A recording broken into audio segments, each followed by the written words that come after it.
So good to be here in beautiful Auckland, and I have to say, I was just talking with David. He was saying to me, geez, your accent just never changes, Chris, but I don't know, I suppose I stand in front of you today, geez, with this original American accent and a little bit of Aussie in there from 25 years living in Australia. I guess that makes me like your worst nightmare, right? Little bit American, little bit Aussie, but it is great. This is my 50th trip to New Zealand, 5-0 in 25 years of speaking. So I'm just thrilled to be back here with you guys again to kick this thing off. Just to get started, my background is psychology, sociology. I graduated from a little place called Colorado State University. I then went to a place called Compton. I spent 2 years working with underprivileged kids in Compton, straight out of Compton. And that was LA. I was single and I was in my early 20s. I'm gonna stop the show right there because it was LA. I was single and I was in my early 20s. And that is an awesome trifecta. But nonetheless, I happened to wander into a bar and I met a girl, an Aussie girl. We went out for about a month and then 3 months later, I was engaged to her roommate. Anyway, one thing led to another. She lured me over to beautiful Australia, and I do pinch myself at what I get to do because I get a chance to travel all over the world and talk about my favorite subject, which is people. Who here finds people interesting, just out of curiosity? All right, who has difficult people in your life? Anybody here? How about difficult people in your office? Can you see them now? Look at them. Difficult people, we have difficult people around. We're gonna talk a little bit about how to deal with those difficult types of people as well, but let's get into it. I was at a Christmas party. This guy walked up to me, I think he'd had a couple drinks. This guy walked up to me, he looked at me, he said this: "Someone told me you were a motivational speaker. Why don't you say something right now to motivate me?" I remember when he said that, I was like, man, it doesn't work like that. He's like, what do? Do you stand in front of people with your American accent and tell people to be happy? Is it just about being positive and happy and positive? And the guy was poking the bear a little bit, and I get that. But he was actually asking the same thing you're asking right now. Is there something new? Is there anything new, or is it just about positive thinking? Well, no, it's not about positive thinking. Because actually, ready? Here's idea number one. Positive thinking doesn't really work. I mean, not really. It's not sustainable. In fact, all the studies say that when you try to be positive, you lay in bed in the morning, you go, come on, Chris, just be positive today. You can do this today, just be positive. That by 10 o'clock when something bad happens, all of a sudden you go, you're hard on yourself. You're like, I can't even do positive well, right? And the day gets worse. It's not positive. Instead, I teach this word, useful. Useful is better than positive. See, positive thinking and negative thinking are emotional thinking. Useful thinking is practical thinking. It's pragmatic thinking. It's result-producing thinking. And in 2015, when I wrote the book Useful Belief, which has been the highest little selling book in Australian history, it's a little book, takes an hour to read. Other speakers call it a pamphlet. I'm like, whatever, best-selling pamphlet.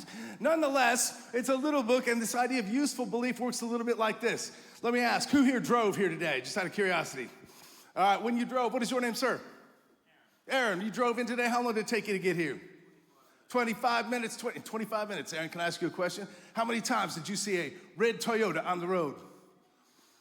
None. You want to know why Aaron is not in the market for a red Toyota? Aaron, if you and I, decided together to buy a red Toyota, first of all, that'd be weird, wouldn't it? Second of all, if we did, next time we got in a motor vehicle knowing we were going to buy a red Toyota, what would you see? Where would they be? Boom, this is it. This is the red Toyota theory. And every single one of us, this is called your reticular activating system. It's your brain filter that shows you exactly what you see. And you are totally in charge of your brain filter. Let's try this. And this idea is really to have a useful belief about things.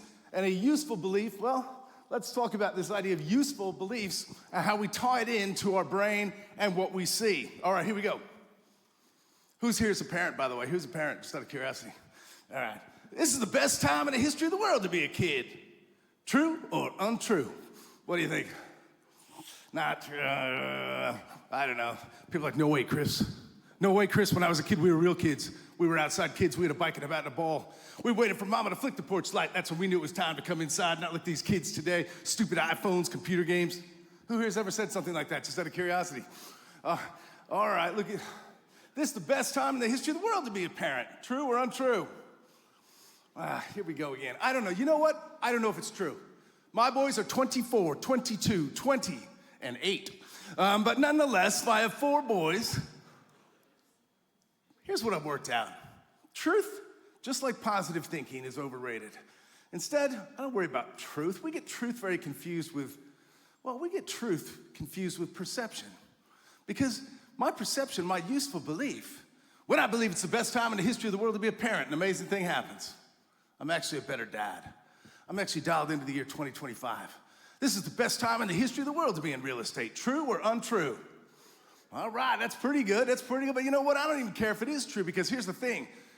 When I believe it's true, when I believe it's the best time in the history of the world to be in real estate, opportunities appear. 25 years of doing this, working with some of the top real estate agents around the world, I can tell you there's one thing that truly separates out the best people in the world from the average. The best salespeople in the world, they see opportunities that other people don't see.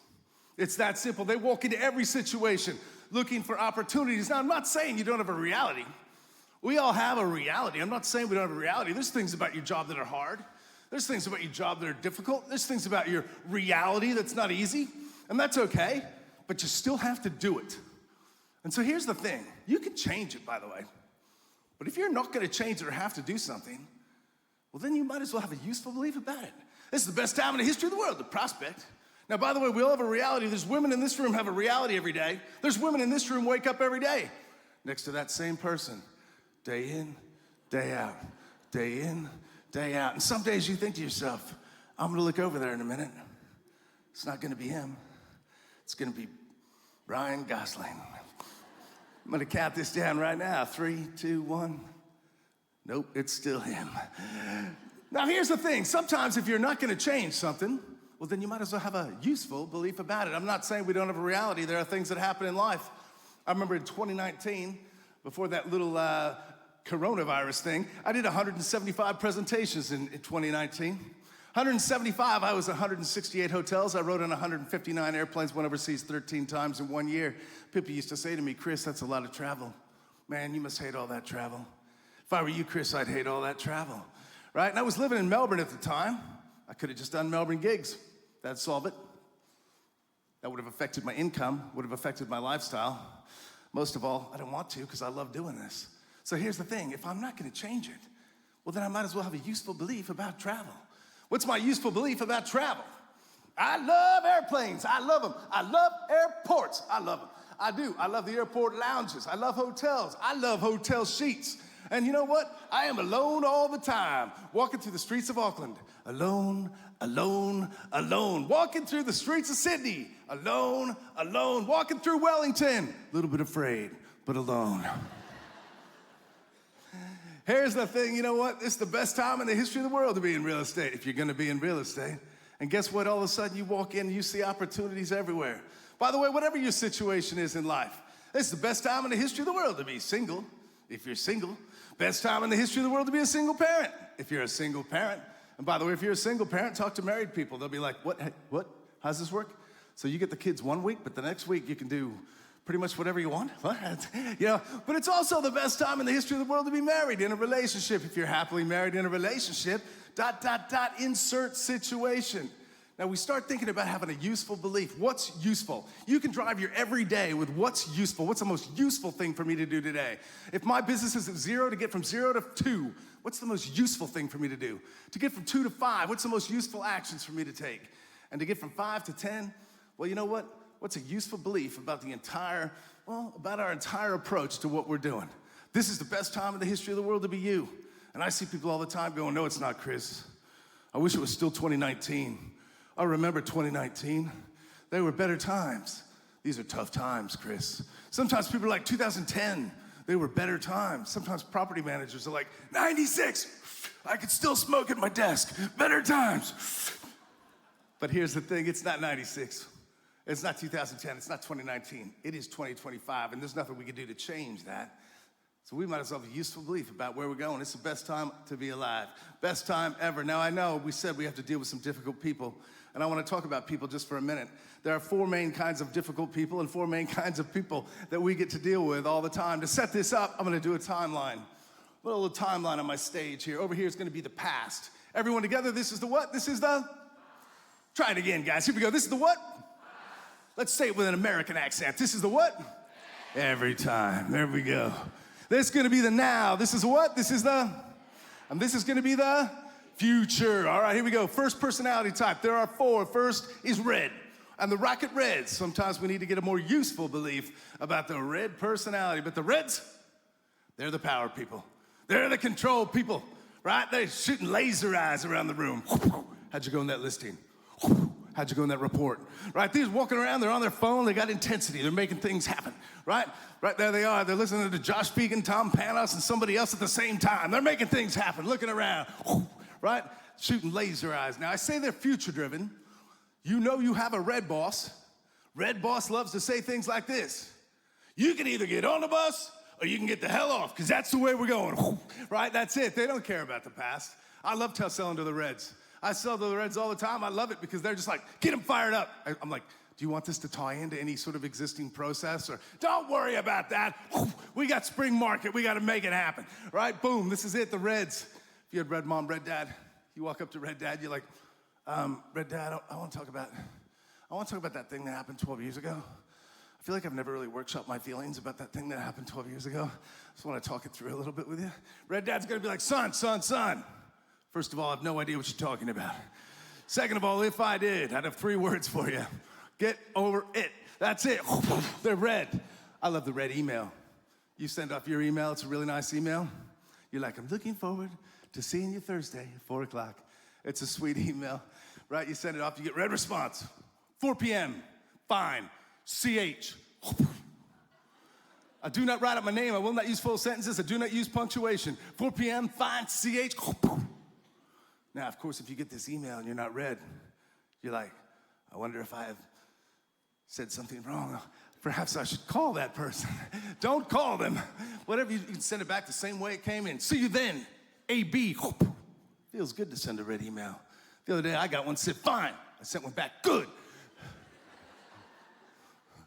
The power Reds, they got a lot of things going on. They're intense, they're making things happen. They're the red personality type. They're impulsive, they make snap decisions, but you gotta be good. They respect good. That's it. Second personality doesn't live in the future. Our second personality lives in the moment, right? They are the yellow personality, and they are the party personality. They are one more shot of tequila, right? Now, these guys live in the moment. They are living in the moment, and they are the most impulsive people on the planet. They're the easiest people to influence, easiest people. Love them, praise them, make it easy for them. These are the affirmation people. Now, here we go. It's interesting. You give red personalities information to read. They're not gonna read it, right? They're not gonna read it. What are they gonna do? Like, they're bullet point people. They're gonna flick through it, hand it to their EA and go, can you summarize this for me? Let me know exactly what's in here, right? That's it. Yellows aren't gonna read it either. They're flicking through. What are they looking for? Pictures. Now, here's the thing. A picture is worth what? And guess what? With these guys, you're gonna get all 1,000 of them because they love to talk and talk and talk and talk. Here's the difference between red and yellow. You walk up to a red person and go, gee, I like that suit you're wearing. Red person will stop, look at you and go, what did you want? They'll assume you want something for the compliment. You walk up to the yellow, go, gee, I like that suit you're wearing. Yellow will stop, look at you and go, oh my God, it's actually the funniest story how I bought this suit. And you're gonna get the long version of the story because they love to talk and talk and talk and talk. Now, most of all, the yellow personality, more than anything else, loves compliments. They are the affirmation people. In fact, they love compliments so much that they will take your one compliment and turn it into 4 compliments. They'll walk in and go, oh my God, I love your hair. That's 1. They go, really? Yes. You don't think it's too short? No. Really? Yes. You'll get 4. They love to talk and talk and talk, and they love affirmation. I love the yellow email, right? You send off your email. It's a really nice email. You go, I'll see you Thursday at 4 o'clock. And it comes back to you, right? Hey, exclamation point. Looking forward to seeing you Thursday, exclamation point, smiley face. At the bottom it says, cheers, Chris. There's rainbows and rocket ships. You get the yellow text message, right? You're like, see you then? You're like, great, see you then. Happy face, starman, wine glass, rainbow, unicorn, right? Boom. The yellows, they're the most impulsive people. Now, in real estate, obviously these people make snap decisions as well. The reds, the yellows, they're impulsive. But don't forget the yellows. If they go to you, hey, all good. We've just got one other agent to see. Look out, because they often live the life of the better offer as well, or even the latest offer. Whatever shiny toy might be in front of them, they're the yellow personality. Oh, a butterfly, right? And they're away. So here we go. We think about it. Our third personality, we move away from the impulsive people into the past. And I say the third personality are the nicest people on the planet. They really are. They're the kindest people on the planet. They are the Aqua personality. Now, I know some of you right now went, Aqua? That's weird. Why'd you go with Aqua? Red and yellow are primary colors. Now, by the way, if you thought that, you're blue, and we'll get to you in a minute, all right? Now, here we go, with the Aqua. I came up with Aqua a long time ago. It was like beautiful Aqua stream, little river, just because it flows. It's easy and it flows, you know. I moved to Australia, the rivers are brown, but I just kept it Aqua, right? These are the nicest people in the world. They're the kindest people in the world. These are the most loyal people in the world. These are the people that will work for your company for 25 years, whether you want them to or not. They're not going anywhere. These are the loyal people. They're the steady people. They're the even people. Now, I say this, by the way, I love energy. And looking at energy and reading different kinds of energy, and we start to think about, well, I need to have a useful belief about different kinds of people. Well, the Aquas, we got to get them to make a decision. They might take them a little harder to make a decision, and their energy is going to be different. I love red energy. Red energy looks like this. It goes up, down, up, down, up, down. Like, I love the red boss. There's that red real estate boss who's like, all of a sudden, it's Saturday afternoon, and Skippy, who's brand new to the company, he goes and values a $2 million house, and they find out about it. He's brand new. Boss comes in Monday, goes, right, from now on, everything's changing. Right? We're going to go all the way. I've spoken to reception. Every single thing's going to come through me. We're going back to hall passes with the bathroom. I want to know where everyone is at all times. This is it, right? Of course, 4 days go by, them trying the new system. They're like, all right, we're going back to the way it was. Up, down. Yellow energy's even funnier. Yellow energy's like this. Up, up, up, up, up, up, up, up, up, up, up, up, up, and then complete collapse. Ah! And they're down. None of this craziness with the Aquas. The Aquas are even. They're steady, they're up a little, down a little. They're pretty much the same person every day, right? Marriage is a funny thing. It was just a general comment, but just do reds marry reds? 18 months, suspicious house fire. Like, do yellows marry yellows? Yeah, not as much as you think, because they talk over the top of each other, right? You know you're married to a yellow, by the way, right? If they walk in the house at the end of the day, they're like, oh my God, let me tell you about my day. And when I'm done telling you about my day, I'll ask you about what you thought about my day. Do Aquas marry Aquas? Yeah, they do, actually. Yeah, they don't talk to each other. It's you always know with Aqua Guy, because you're talking to Aqua Guy, you're like, hi, Aqua Guy has everything at home, mate? And Aqua Guy's like, yeah, good. I think. I mean, they don't really talk about it. It's not really. Look, you start thinking about different personalities, right? We think about which people, right, at the end of the day are going to be more attracted to different people, and it's no different in real estate. We start thinking about adapting our personality to different kinds of people. Conflict's an interesting thing. See, conflict's an interesting thing. I mean, there's always conflict in life. There's conflict. There's people that get upset about different things. Reds are good at conflict, right? Reds have conflict. Shooting those laser eyes. And if you got some red in you, now here's the cool thing about reds though. If my red and someone else's red have conflict, right? You say your bit, I say my bit, and once it's over, it's what? Done, completely over, right? Yellows also get over conflict very easily. They do have to tell you about it first. They do walk in and go, I'm not gonna make a big deal about this in the meeting, but I do have to get this off my chest. And they have to, because they feel it, so they have to get it off their chest. And once they do, they're like, so we're good? We're good? And they're away. Now, Aquas are different when it comes to conflict. Aquas are a little bit different. They have something called a conflict pocket. Maybe we got one here. A conflict pocket. Because what happens is the reds, of course, look at the Aqua, who hates confrontation. The reds look at the Aqua and they go, so we're good? Now the Aqua, who hates confrontation, goes, totally good, 100% good. Yeah, we're fine. We're just absolutely fine. Just gonna put that there. Oh, good, yeah, I'm never gonna forget this the rest of my life, and I mean not ever. They'll be digging a hole from my body before. It's totally good, we're totally good. That's like why in America, you know, that guy goes down, he blows up the post office, and they interview the next door neighbor. Next door neighbor's like, he kept to himself mostly, was a pretty quiet guy, really. I was really surprised. You know what, the Aquas, they're the nicest people in the world. Our fourth personality. You, oh, there's gotta be a few of you in the room here today. Our fourth personality is our blue personality. And our blue personality is the process people. You are the perfection people.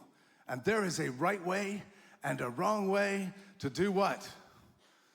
Every single thing in the entire world. I always talk to the blues. I know I'm talking to a blue because the first thing a blue says to me when I do my briefing call for a speaking meeting, I'll be talking to a bank. They'll say, Chris, let's start in the past. Give us a little bit of, well, let me tell you a little bit about our organization and how we work. And then all of a sudden, here's our goals for what your talk is going to be about. And here's the outcomes we're hoping to achieve. They go in all 3 time zones. And they do that because they're logical. They're the blue personality. They are perfection. I want to say this. First of all, to all the blues in the room, thank you, blues. Without you, we wouldn't be here. You made this building. I mean, God, where would we be? We'd have no government. We'd have no cars. I mean, you designed everything. You made everything make sense. Thank God for you, all right? And you're also the most judgmental people on the planet. And I say that with love, because here's the thing. It's true, actually. You're the most judgmental people on the planet, but it's really that you have the highest expectations of everyone else. For one reason, you have the highest expectations of who? Yourself. Boom, that's it. The blue personality, the perfection people, by the way, they're the only people that are gonna read your information. Not only will they read your information, they will give it back to you with the spelling mistake circled in red ink. There's a mistake there, right? No mistakes allowed for the blues. Now, when I say this, you know you're married to a blue if you're gonna have a dinner party on Saturday night. And they set the table on Wednesday. My ex-wife's not blue, she's navy blue. It's in the advanced course. I don't have time to talk about it today. Now, I know what you're thinking. You're thinking to yourself, hang on, Chris, don't box me in. I'm not gonna be one color. This is 2025, I will not be boxed in. I am a multitude of colors. I am a cornucopia of color. I am all the different colors in the world. Well, actually, you know what? It's true. Some people, by the way, are just red. They are like some intense red real estate agents out there, right? Some people are just yellow. They really are just, whoo, like what's happening right now? Am I having fun? Now, right? That's it. Some people are aqua. They're totally chill all the time. And some people are blue. Everything has got to be right. But there are combinations. I have 2 main colors. What do you think my 2 main colors are? Red and yellow, easy, red and yellow. I am the easiest person to manipulate in the whole world. Show me how we're gonna get a result. Show me how we're gonna have a good time doing it. And hey, a few compliments wouldn't go astray, right? I'm yours, easy. Red, yellow, easy combination. Now some of you aren't red, yellow, you're red, blue. And by the way, I always see the lists of the top 50 agents or the top 100 agents, and I've worked with most of them over the years, and you know what? Most of them really are red-blue.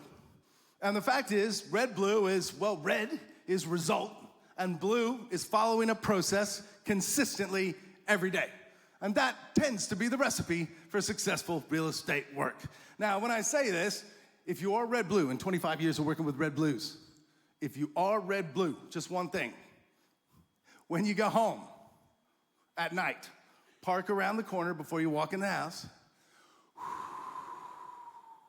Little breathing exercise, right? That's it. Maybe spray a little bit of Aqua on you, right? Because if you walk in that house red, blue, the first thing you're gonna see about everyone who's in there is everything that's what? Wrong. You're gonna walk in and go, that's wrong, and that's wrong. And actually you've been wrong for a long time. We can start thinking about, if you're aqua yellow, you might be the yellow aqua combination, right? If that's you, you're a really nice person. And when you drink, you talk a lot, right? That's it. Some of you might be aqua blue, which means you're a really nice person. And your closet's organized by season and color. I was at this exact point in a big conference. A woman right over here stood up. She said, Chris, I want to interrupt you. Is it okay if I interrupt you? I want to interrupt you. She said, I'm all for colors. She said, what does that make me? I'm all for. What does that make me? I just want to interrupt you for a second. I'm like, I don't know, probably high maintenance. We all start to think about two things, and I challenge you out there to think about two things in terms of having a useful belief about different kinds of people. Because sometimes we find those reds intimidating. We're like, ugh. Or we find the yellows like, stop talking, right? Have you ever been on a road trip with a yellow? You're like, 10 kilometers, no talking, that's it, right? Ever Aquas, you're like, come on, man, make a decision, right? That's it. Or the blues, you're like, you gotta let this stuff go, man. You gotta let this go, right? And we might actually need to have a more useful belief about a color. But here's the thing, two things. Number one, what personality color do you think you are? And what do you need to, well, maybe crank up a little bit? But second of all, who's your challenge color? Who's the challenge color that you need to improve on if you're gonna increase your conversion rates and increase your negotiation and your ability to negotiate up? As we start to think about our ability to adapt and adjust to different kinds of people. You know, it's pretty amazing when we actually take a look at it, and I know we're under a tight schedule today, and just looking at it, I've got 5 minutes, and I just wanna quickly in the 5 minutes, have us just think about what useful belief actually translates to as well. In terms of this, the mind-body loop. And what the mind harbors, the body manifests. And what do I mean by that? When we have a useful belief about the world, and this is the best time in the history of the world to be in real estate, best time in the history of the world to be alive, you know? And there we are, we got that useful belief going, it translates into our body. All of a sudden, our body's different, right? I mean, we think about our posture and how you show up every day. There's a way successful agents walk. There's a way successful agents hold themselves. There's a way successful agents carry themselves. And there's a way a lot of people walk into their place of work every day. As they walk up to the office, and there they go, ready to go enter the day. I always say I walk into two kinds of real estate offices. The first kind I walk into, I'm like, man, I want to work here. The energy here is amazing. The other kind of office I walk into, I'm like, what time's the viewing of the body? I'm so sorry for your loss. We start thinking about noticing posture. I mean, I work with so many of the auctioneers in Australia, and there's the auctioneers out there. You can see the ones been doing it forever. They're over it. Like, for the first call, second call, third and final call. Are you all done? Just like my career, all finished. Again, we start to think about, well, what might be my favorite? What might be my favorite useful belief of all? Ready? Energy is a decision. Energy is a choice, and you can have as much energy as you want. Now, when I say this, again, it's totally different. I see the other auctioneers out there, right? There they are. At 750, fairly bid enough, I got it now. At 760 against you on the left-hand side, 770, you will. At 773, you're bidding now. At 770 against you primarily in the middle, and you'll do it now. 780, you will. At 780, we start thinking about having energy with what we do. Every day, open houses, amazing. I watch open houses all the time. There's people going, let's grab your name and number. No, we have to. We have to get it. I have to get your name and number. Well, you can't. Which way are you going here? Again, we start thinking about it's a dinner party, right? Energy's a choice. You can have as much energy as you want. Most people are tired. Most people are exhausted. If you doubt this, just ask them. They'll tell you. You already had this conversation today. You walk up to people and go, how you doing, man? Like, yeah, good. I'm just so tired, man. So tired. Why are you so tired, man? It's like, I don't know, 25. I got the rest of my life ahead of me. I'm just exhausted. Most people are tired. We start thinking about energy's a choice, energy's a decision, and create an environment in your office. By the way, I love coming to New Zealand. 50 times I've been to New Zealand. I love coming to New Zealand, love to be a part of your office, love to be a part of what you're doing so we can create that environment. How do we create that environment? You know what? Join me on Instagram. The book's called Useful Belief. If you can't remember that, I'm sorry I killed you with all the detailed PowerPoint today. Put 2 words up there for you. Useful belief. All right? So anyway, you can Google that. You can Google Chris Helder. But here's the thing. I'm going to leave you today with my favorite quote because I think all this is an adventure. And as we head into having the best time in the history of the world in real estate, best time to be us, best time to be parents, best time, ... insert situation, life's an adventure. And I'm going to leave you with this quote.